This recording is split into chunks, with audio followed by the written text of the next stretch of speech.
I'm Steve Ember with the VOA Special English Development Report. A year ago, the World Bank announced a new program to control malaria in Africa and Southeast Asia. It launched the Global Strategy and Booster Program in April of 2005 on Africa Malaria Day. The 5-year plan calls for expanded use of medicines and preventions like bed nets treated with insect poisons.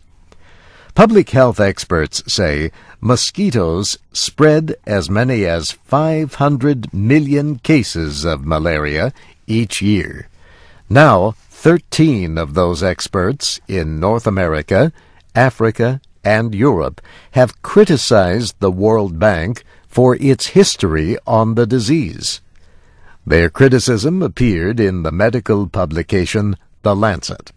They accuse the World Bank of wasting money on ineffective medicines. They say claims of success stories in India and Brazil are wrong, and they accuse the bank of false claims about increased spending in Africa in the past 5 years.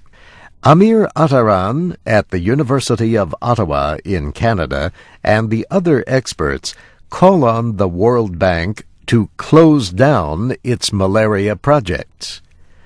They say the bank should instead finance groups that are better able to save lives quickly.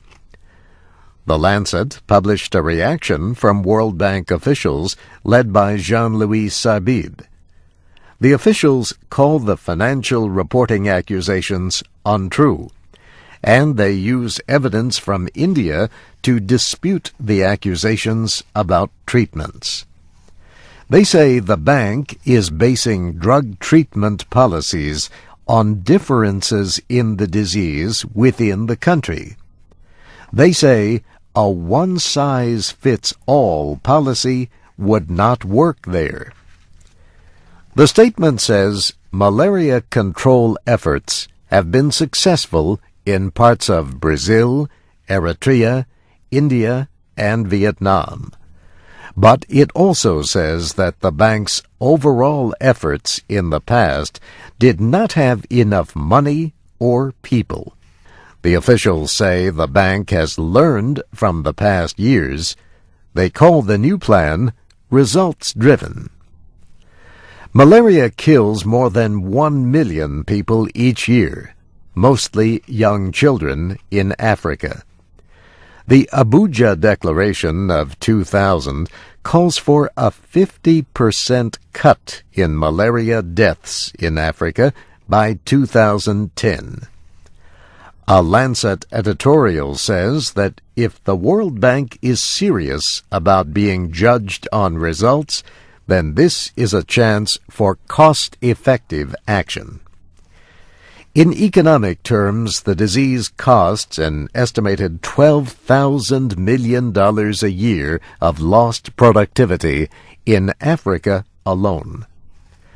This VOA Special English Development Report was written by Jill Moss. Read and listen to our reports at voaspecialenglish.com. I'm Steve Ember.